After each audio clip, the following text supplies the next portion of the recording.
Sometimes, late at night, you open Netflix without really knowing what you're looking for. You're not excited, not bored, just something in between. And before you know it, you're knee-deep in another emotionally charged drama, watching someone else's breakdown while quietly managing your own. How did it happen that what used to be weekend escape is now a soft-lit window into collective pain? There was a time when television was about tidy resolutions, laugh tracks, and characters who rarely strayed far from the surface. But today, your screen often feels more like a confessional. Trauma unfolds in high definition. Mental health struggles aren't just part of the plot, they are the plot. The stories are richer, more complex, more human. And somehow, more unsettling. You begin to wonder, are we becoming more empathetic, or just more comfortable with watching other people suffer? This shift didn't happen overnight. Look back at the way mental illness was once depicted on screen, flat, stereotyped, often ridiculed. The crazy ex, the madman, the nervous wreck. But something changed. Maybe it was the growing awareness in real life. Maybe it was just good writing. Either way, the whispers turned into headlines. And the once taboo subject of mental health became, somehow, binge-worthy. Netflix didn't just join the conversation. It started shaping it. Shows began peeling back layers, presenting characters not as problems to be solved but as people to be understood. The outcast. The addict. The genius with a secret darkness. We got shows like BoJack Horseman, where a cartoon horse quietly mirrored the ache in our own bones. The Queen's Gambit, where brilliance came wrapped in trauma. 13 Reasons Why, where a teenager's pain sparked international debate. These weren't just stories, they were provocations. But here's the uncomfortable question. Are we drawn to these shows because they reflect what we feel, or do they begin to shape how we feel?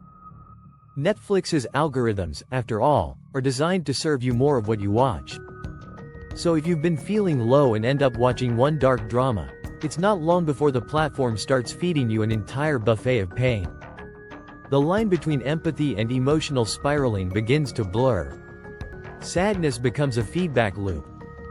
What happens when your sadness becomes data? And yet, not all representation is bad representation.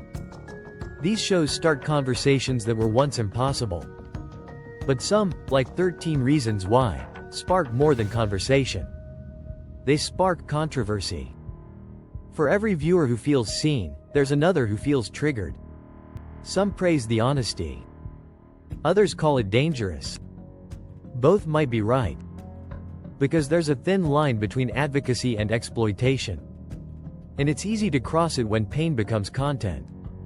Then there's the aesthetic side of it. The curated sadness. Cinematic depression. You know the look, muted tones, ambient music, characters staring into nothing. It's beautiful.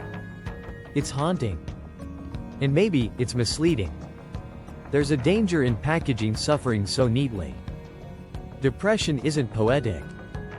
It's not all rainy windows and whispered monologues. Sometimes it's just dishes in the sink. Silence that lingers. Messages you never respond to. But when sadness is stylized, it becomes something else, something consumable. Shareable. Mood board material. And then there are the anti-heroes. The ones you can't stop watching. They're broken. Charismatic. Deeply troubled. But are we drawn to their humanity, or addicted to their unraveling? Sometimes, it's hard to tell if we admire their complexity or just enjoy watching them fall apart. Are we learning to understand pain, or are we learning to love it when it's not ours? This portrayal isn't just staying local. Western shows are streaming across borders. Their stories of depression, addiction, anxiety, sometimes resonate. Sometimes clash. In cultures where mental health is discussed differently, or not at all, these narratives can feel alien. Or worse, they can overshadow local voices. Suddenly, one version of sadness becomes the default. A global export of Western pain. But still, there's something powerful in a well-told story. When it's done right, it feels like someone is sitting next to you, saying, "You're not alone." That kind of connection matters. Psychologists call it narrative empathy, the ability to step into someone else's world. For many, that's the beginning of healing. A mirror held up gently. A character who makes you feel seen. Can watching truly be a form of therapy? Maybe. Sometimes. But not always. Because as much as these stories can heal, they can also harm. There's a fine line between representation and commodification. When every show ends with a hotline, but starts with a trigger warning, you start to wonder, where's the line between awareness and marketing? Trauma has become a genre. And that comes with responsibility. As a viewer, you have a role too.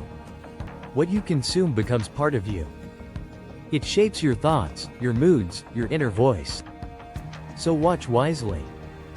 Notice what lingers after the credits roll. Are you moved, or just drained? Does it open you up, or close you in? Practice emotional hygiene. Pause. Reflect. Not everything that resonates is good for you. And maybe it's time we rewrite the script. What if hope wasn't seen as naive, but revolutionary? What if healing wasn't boring, but brave? We don't always need another spiral. Sometimes we need stories that show how to rise. That teach us resilience without tragedy.